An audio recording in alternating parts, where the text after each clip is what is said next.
These were texts that were deemed illegitimate or unvaluable. And so maybe it is going back into texts that were suppressed or seen as too messy or too illegitimate to kind of figure out what we missed. I'm Lily Wong, and I am the author of Transpacific Attachments, Sex Work, Media Networks, and Affective Histories of Chineseness.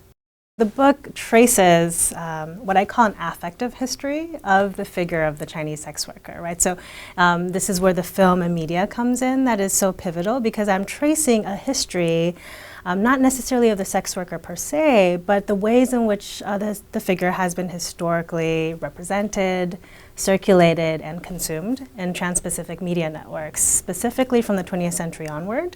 And so this is kind of where the book came in, was that I wanted to have a larger context as to what are these histories of discontent for folks that don't fall or be housed comfortably in more institutionally visible models of citizenship or nationality or even propriety or normativity. And the larger question of Chineseness has this long history of it, right? And if we could trace it all the way, and the book traces all the way to early 20th century, with this idea of yellow peril, using the US as an example, right? And this is a good example of why affect is so important, is that thinking about hard policies like the Page Act of 1875, right? That was all mobilized through affect. It was mobilized through this idea of kind of biological threat of Asian women coming in as sex workers, right? So the ways in which the policy imagined working class Chinese females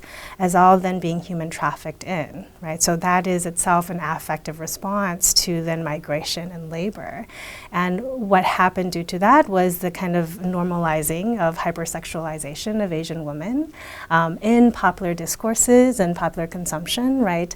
And also that led to larger Chinese exclusion discourse like the Chinese Exclusion Acts later, right? And so this is where the culture production becomes interesting, because if that is the social pressure in which Asian female or female immigrants were being labeled and their bodies physically being policed when they entered into US territory, cultural production has long been pushing against that. This is what makes Shaw Brothers so exciting, right, is that it was serving predominantly Chinese folks in exile, right? Chinese folks that probably will never go back to the so-called motherland. So if one then sees themselves tied to this signifier of China, then one needs to rethink how they feel about being Chinese, right? If then that feeling can't then be tied to then native soil, right?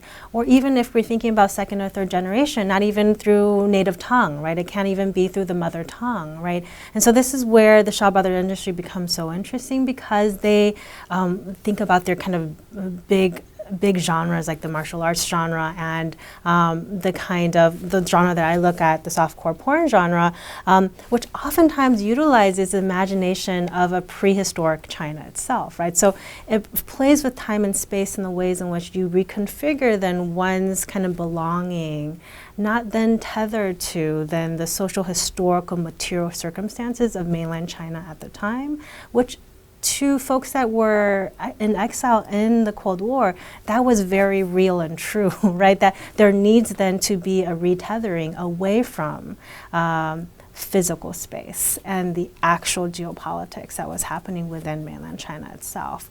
And so this is where affect comes in, right? That then belonging and being then needs to then be reconfigured precisely through this idea of intimacy, kinships, feelings, right, and subjectivity. And if then the sticky ideological thing is Chineseness, then Chineseness needs to be rethought and refelt.